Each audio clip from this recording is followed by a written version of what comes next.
Yeah, let's do it. Good afternoon, Bashar. I'm happy to have you again. And this time we're going to talk about your new project, new photo collection, Oh, hello. yeah, or book with your photos from Jerusalem. How much is different from the one we tackled a year ago? This time you focus more on daily life in East Jerusalem. Yes. So basically this project was born, or it was like it existed at the same time.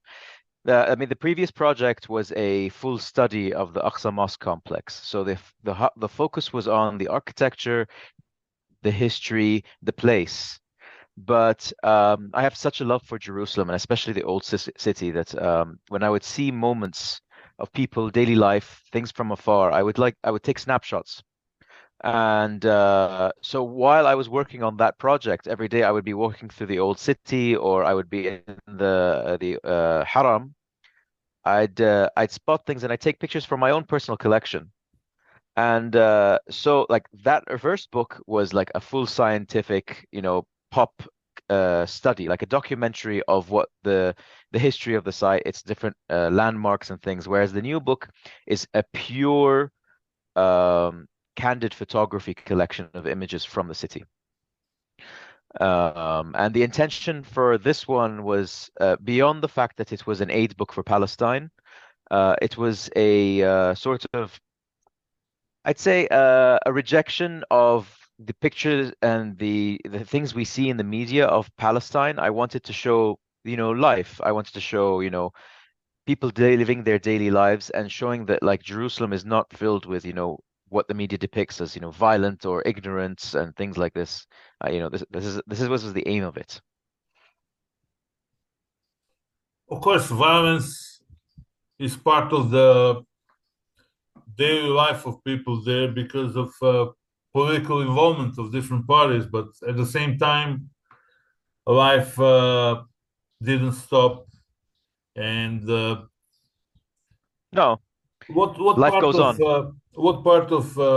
East Jerusalem impressed you the most? The area around Haram al Sharif or Souk or some of these historical I mean, corners? yeah, well, I mean, being a historical photographer myself, whenever I'm in an old city, I always love it. I like the small winding streets. I like the idea that, this is living history. That the cities are, even though, because in Jordan 90% of the ruins in Jordan are abandoned. So you go there, you enjoy your time, you explore these places, but there's a sense of loss with them because there's no one around the ruins anymore. There's no one living in them. But where you go to living cities like Jerusalem or Damascus, um, you get this sort of sense of life. Five, six generations have been living in the same house. 10 generations have been living in the same house, and there's that sort of incredulousness, like that. Did the person who built this house in this corner realize that people will be living in this for the next 500 years, for example? This sort of thing. So that's the fascination that I get when I'm in these places. Or, what history, what famous people have personas have walked under these arches and have seen the same things that I have. What was the reaction of inhabitants of Old Jerusalem? Did you interact with them or did you record some of their narratives and historical memories and Um, urban memories or urban legends? well, because this project wasn't an unintentional one, it was just a photography from myself.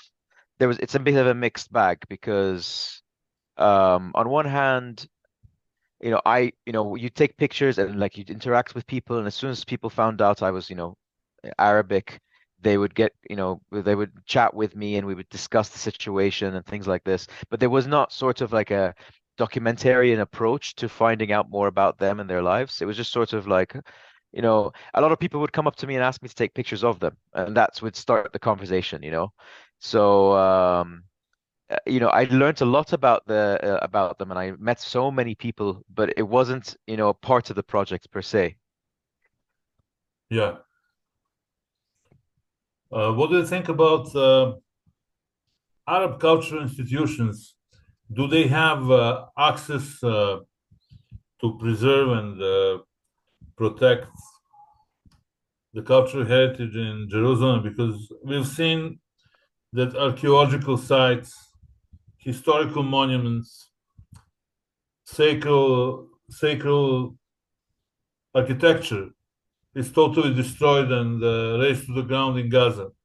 We have the case of Yeah, Omari Mosque in Gaza. We have the case of Souk in Gaza. exactly.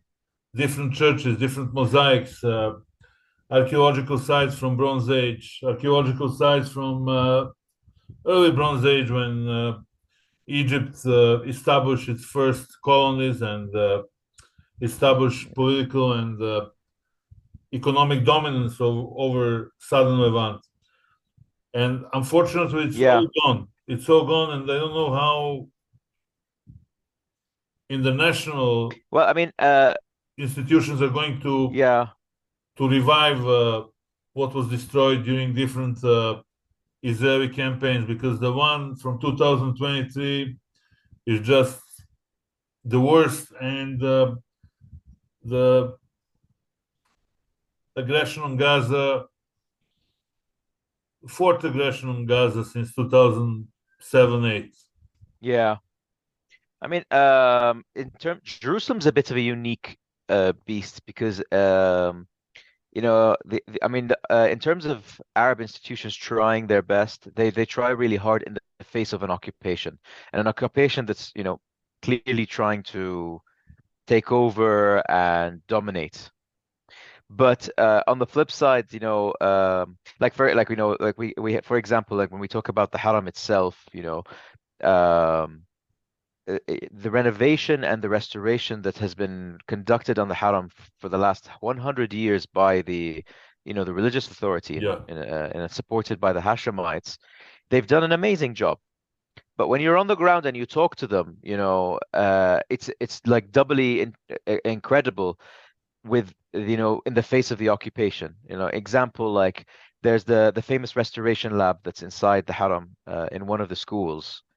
It took them years to get these like the microscopes and the restoration equipment into the Haram because the occupation just kept on delaying permits, telling them no. This technical equipment was available in the ports in the storage, but just getting it in there, it took them so long, and even down to sort of like fixing stones if they can't fix it, if they need to ask specific permission to fix a broken stone in the middle of an abandoned corner. It's very difficult for them, but they're doing it. On the flip side, you see the loss of the Maghribi quarter with the destruction of the entire Maghribi quarter, an entire section of the city, destroyed in order to make way for, the Jewish religious practice. Um, but there's a constant fight, and it seems, every year on year, it's getting harder and harder for these institutions to actually practice. And when you talk about the current living, like the people who are in Jerusalem, like the Jerusalemites, some of the things they say to them is like, we can't blink for a second. We can't leave this building because the second we leave this building, someone might find an excuse to move in and take it over and shut us down, you know? So it's like a 24-hour battle for the soul of the city and, for the soul of the Arabic Christian presence in the city as well. yeah, they tried for decades. Zionists tried for decades to Judaize the whole Palestine and areas around Palestine because they have ambition to falsify history and bring in Yeah, all kinds of indeed. European settlers who have nothing to do Yeah, with the Middle East. They're typical yeah. And European create, yeah, exactly. colonialists, and they try to fabricate the new narratives and new history in order Yeah, to position themselves as the only religion or ethnic group that has Yeah, and like on a sort of like establish a historical right to line live there. back to a claim, Yeah, this is the historical claim. claim to there, Yeah. and that's where the politics also comes into it as well, which is very difficult because for example, there's the big argument that the temple exists under the Dome of the Rock, the Temple Mount or the Temple of Solomon is underneath there, and the politics is very, very strict in this matter because they, on all the years of them digging and looking for something, have not found a single thing yet. They've found evidence of the third temple, but like of the Temple of Solomon and David, they've not found anything. And Yeah. but Go but ahead. and they're desperate to find this because once they do, or if they do, they will be able to make a claim to the site, which has been used by Muslims for the past, 1,300 years or so, 13 centuries. Yeah. And it's very interesting to see as a historian when you look at other projects and when I do other work in other places, the way politics plays into things. And politics plays into history quite often because history is written by the victors. But Not in the always. case of I disagree with that. I tend to you don't think disagree with so? that because because history as a science doesn't always follow the narrative of victors, but history as a That's true. pseudoscience and history as a Yeah. part of curriculum does follow the narrative of victors. But scientific Yeah. approach is totally against this, and I disagree with Well, notion that I hope so.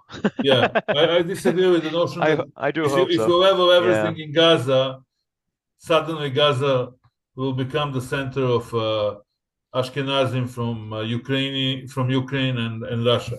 This is fabrication. And Russia and Poland, yeah. Yeah, exactly. Yeah, no, I get it. I get it. Yeah, those guys can find the archaeological sites in Eastern Europe, and I'm sure they have cultural heritage that still exists, or some of their cultural heritage was destroyed during Second World War and during Wow. Holocaust. But even And if they fair enough find, because you do see yeah, this go ahead. narrative, because this is you're right because like in the narrative of this sort of the fight between was the temple of the first second Jewish temples actually where they believe them to be now. All scientific evidence has shown to be no. You know, Mhm. the city has changed in the Of course, last 2,000, 3,000 of years course, multiple times. It's completely doesn't look like it. Like the walls that we see today around the old city of Jerusalem were only built in a few centuries ago by the Ottomans. of course. The city of, like, let's even say the city of Christ that we see that does not exist in what we see today. There are certain things, but you know the narrative, the structures, the city's organic because it's a living city and it's always been lived in. It shifts and its Of boundaries course. move. Like every other So city. you have the yeah. So you could be right in the terms of this, but like the thing I was trying to say was just that the politics is very, very strong in this, and because we are in an ongoing conflict with the occupation, and so is the politics surrounding the history and the attempted establishment ties to the sites and things like this. Even if they find the the remains of Well, I mean, yeah, yeah, yeah. biblical buildings constructed by historical Jews, It's it has nothing it to do still with doesn't them give you the because right they're to not historical Jews. It's the same if someone no. comes from Europe and claims that because he's a Christian, Yeah, yeah. he has No, a right to occupy this territory and e and and even hijack if you are a historical churches. Jew and you can connect yourself to the site and everything, gives you the right to kick someone who's living there and has lived there for the past four generations out. Of Live course. next to them, live alongside them, but kicking them out and taking it over is wrong, is immoral. Yeah. How did you cope with the occupation? Because you've been going back and forth a couple of times, and I have a friend from the UK who has gigs in Palestine, and from time to time they scrutinize him and they cause him all kinds of Um, troubles on the border. for me, it's never been really an issue, to tell you the truth. I mean, Yeah, they do their due diligence on me. I always spend 3 to 4 hours, but and it's a very stressful experience. Like yeah, the anxiety and the stress of the experience is hard. But they have never been anything but polite when I cross the border, which is interesting. yeah. That's fine. Um, yeah, but then you encounter, for example, Jerusalem is a very stressful city because the tension is very high. Hmm. You constantly see security forces, you constantly see guns, Of course. and you constantly see clash of both cultures, of both societies within the city. And you're always on your toes. You're always stressful about what's going to happen if something happens, things like this. Um, the security forces, they sort of, you feel, in my experience, with them, but like, to be fair, I'm a British photographer and I have a British passport and I am Jordanian, but I go Yeah, on my British. So if I encounter security forces, I pull out my British passport. of course. Um, and so, but like, working in the old city and the Haram, I would encounter daily, like at the security at the gates. Why are you here? Why do you want to take pictures? Didn't you Of come course. yesterday to take pictures? No, you can't come in. And I would be, very polite, and I just say to them, thank you, and I walk around and go in from another gate or come back another day, things like this. But that stress is so overwhelming, and it builds and builds and builds, and you see it when you interact with the Palestinians there. You see this undercurrent of stress for them. I mean, And it's for us. you can compare the number of Hmm, Arabs who lived in Jerusalem 120 years ago and now. And due to yeah, Israeli measures and Zionist policies, the number dropped drastically, and now Arabs are minority in Jerusalem. yeah, yeah. But the interesting fact that the old city of Jerusalem is still 90% Arab. Yes, yeah. And this is a statistic from the occupation themselves. And that's an interesting thing because you think the policies, but you do see it. For example, I know you're walking through the Arab areas and the Christian and Muslim areas, and they're dirtier. They're clearly, like, there's like policies to encourage them to leave. They don't get permits to restore buildings. They don't get permits to fix the sanitation, things like this. And yet they live with it, and they more make have workarounds, and they fight it. What can be done in order to alleviate the current situation?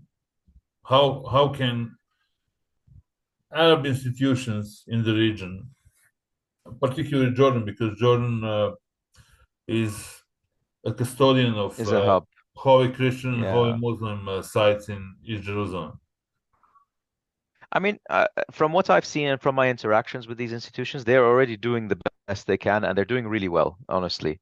In copious amounts of documentation, um, reporting, announcements, public exchanges of, to share knowledge. This is all happening, and it's ongoing with multiple institutions that I've dealt with in the last few years because of my books. And I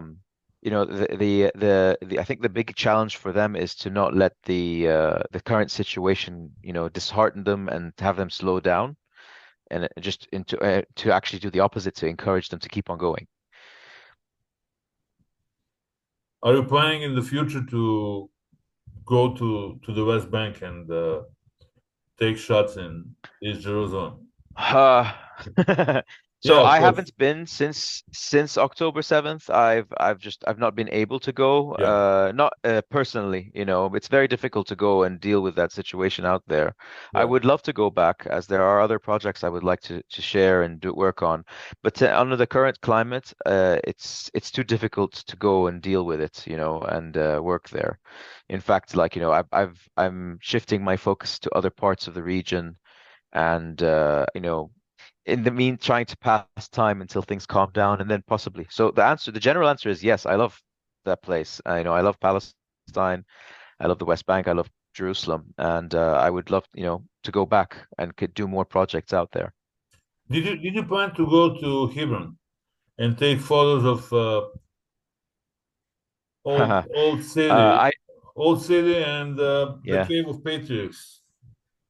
I Because already Cave have. of I've Patriarchs, already visited. I've yeah, Yeah, I've already have. I did a day trip out there, so I've got a single day's shooting of the old town and of the mosque and the Ibrahim Mosque. structure, and it's beautiful. Yeah, the Ibrahimi Mosque, and it's gorgeous, but it's also very disheartening when you see the situation there as Yeah, well. because 90% of settlers came from Eastern Europe, either directly Yeah, from Eastern Europe to Middle East, or they came to the Middle East by by the detour. They went first to the U.S. and from the U.S. to our area.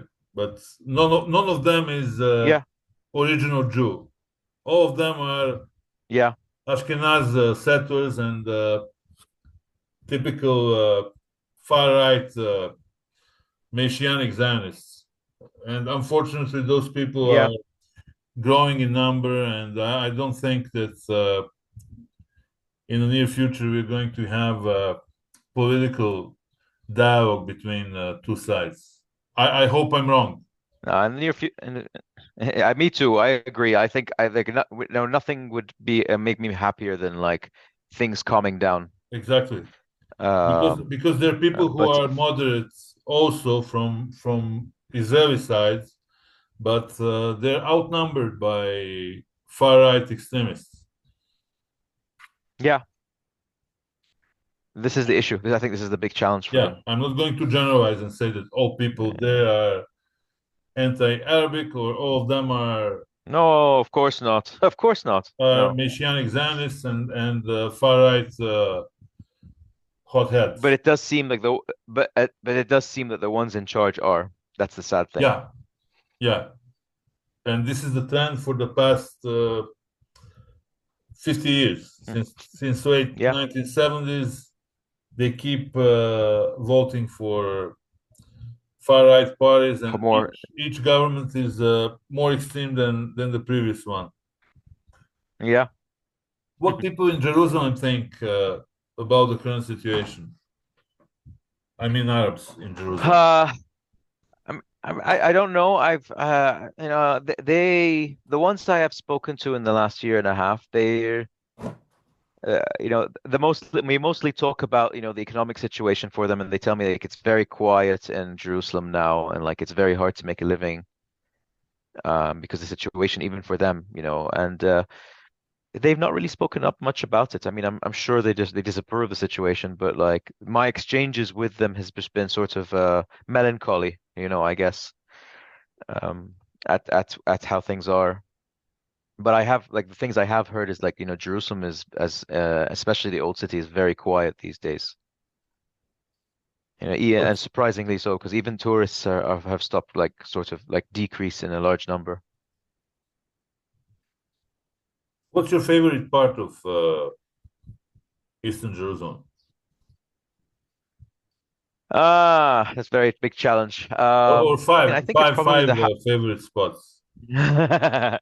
No, for me, I think the Haram al-Sharif, the mosque complex is my favorite place, and it's probably one of my favorite religious sites in the world. Like I've traveled extensively, I've been to Varanasi in India, I've been to St. Paul's in Rome,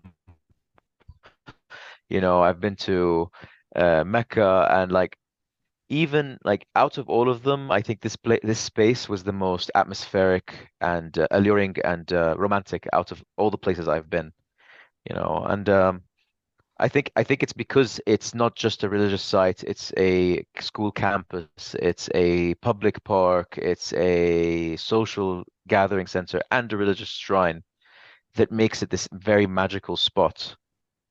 Um, for me at least, and I love being there and I love visiting it and I love just walking around, spending days there.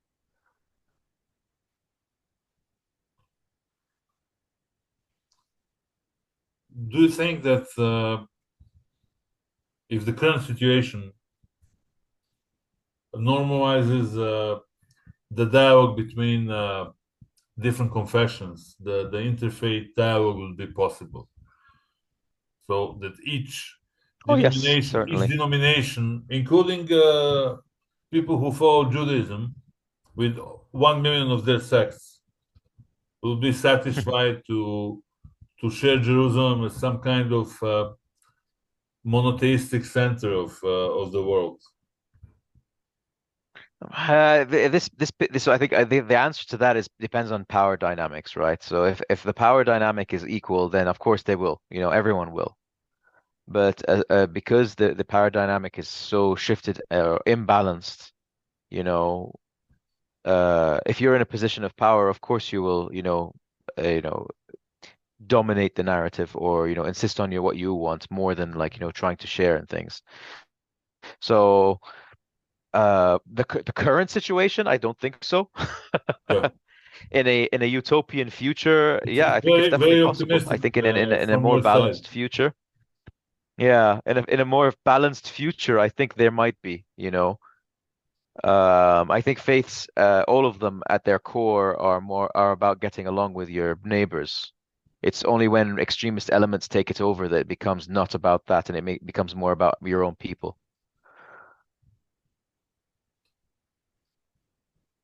Can we talk about in the future prospect, of course? Can we talk about the historical and cultural tours between Egypt's West Bank, whether it's Israel or Palestine, and Jordan and Damascus? Because Damascus is also, and in general, Syria is another place affected by a long and Yeah, bloody violence civil and war and destruction of cultural sites, destruction of historical monuments, destruction of people. Can we think about yeah. a tour between Egypt, West Bank, Southern Levant, and Northern Levant in the future? Um, I mean, there's not even need to look at the like hope for it. Like there used to be, post peace plan and with Jordan in 1994, like 90s all the way into the early 2000s, there was a huge boom of multi-stop tourism in the region, and all the way up until the beginning of the Syrian civil war, tour groups used to do, multiple stops, Egypt, Jordan, uh, Palestine, and Syria. Yeah, And it went on for a very, very long time, and it was a very popular thing. And like even Jordan's tourism was boosted by the fact of this because people it was selling it as a package rather than going to yeah. one or two countries. People would see the whole region. But sadly, like with the Syrian civil war, with the conflicts in Palestine, these tours stopped. People stopped doing them, and of course, with the Arab Spring, that's brought it to a massive halt, including in Egypt. But I think like if there's now that Syria is in a better position, it seems, I think that this regional tourism will resume the second people feel a little bit more safe and like there's more stability in the region. It will come back in a heartbeat. I mean, you've been to Saudi Arabia. What do you think about Saudi offer, tourist offer with pre-Islamic and pre-Christian historical and archaeological sites? Sites. Yes. I mean, they're planning to Um, open up a little bit and they're going to team up with Petra and some of our archaeological sites. um, so from my experience, I think it's an interesting thing because this is like a whole new realm, and I think Saudi Yeah. opening up is actually probably will be a very good thing for Jordan. Going out there, I mean, before I went out there, I had this viewpoint of, oh no, we're going to lose tourism to them. People will be more interested to go there. But they've developed their tourism sector in a completely different approach to what we have here in Jordan, and I think they will complement each other actually. Um, there is, but on the flip side, there's way more to see in Jordan there is than in Saudi. I think the right now there's this sort of this closed off country, this attitude with tourists where like let's go to Saudi because it was closed off for so long. It's really Yeah. interesting to say to people we'll be going to Saudi. I think the novelty of that will wear off.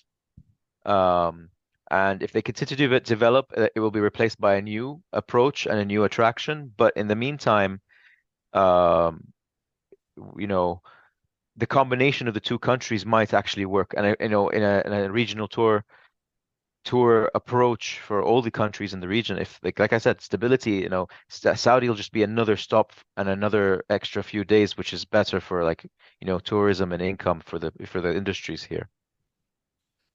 And also, from the historical perspective, northwestern part of Saudi Arabia, Al Ula, This is the Hijaz. yes, or Hijaz, to be Yeah, more eh, n- specific, was part of the same Nabatean kingdom. kingdom Yeah, for many named centuries. same trade route. Yeah. Yeah, Yeah, for many, many centuries, there were Nabateans, and for then the Romans after them. The trade exactly. routes were there, the structures are all there. And we also have this sort of common connected culture via the Hejaz Railway, which is True. very important. Yeah, and the same throughout the same region. Um, there is a connection for sure, and like the sum of the total, like the sum of the two parts, is stronger than each by itself. And like for example, my experience in the Hejaz, I loved it. Like it's like I felt like it was just I was in an extension of Wadi Rum or the Yeah. southern Jordan, and which it is. But when it was closed off, you just had like a mental barrier on that border. There's nothing beyond Wadi Rum. But now there's way more beyond Wadi Rum.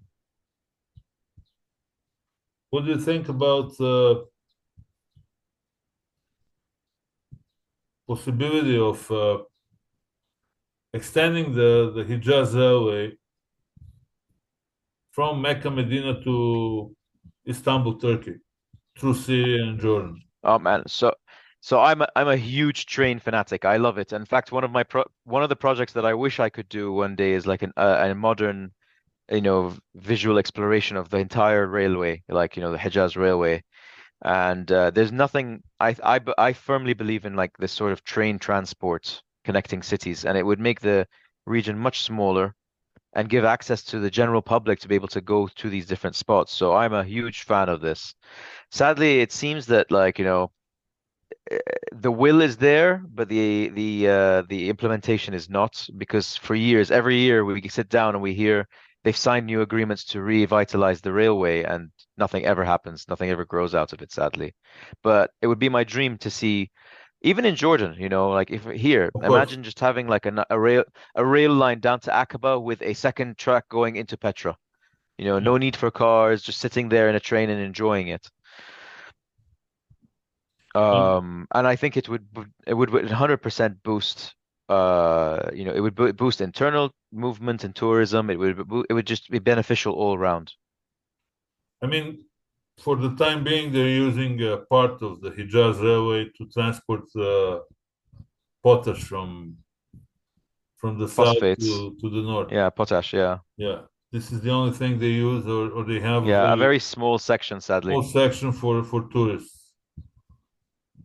And also, Yeah. at the same time, they have to renovate the railway because the old tracks are from the times of Ottoman Empire. I mean, I can understand in Jordan.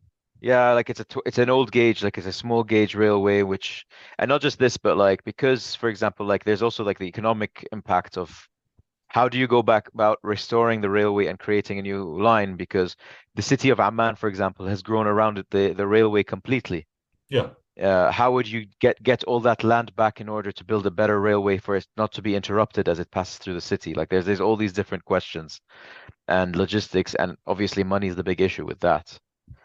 The desert's not the problem; it's the cities that when the railway passes through, Irbid and sorry, Ma'an and Man, Amman man. and these places. The city's completely around them. Let's hope for the best. But And if you want to add something, please go ahead. um, not really. It was great talking to you as usual. We always have a great time chatting. Of course. The new book is like I said, I don't know if we mentioned this, but it's a charity book, and we've so far managed to raise around 25,000 JDs for donations, and it goes to medical aid for Palestinians. And hopefully, we'll have more to come in the future.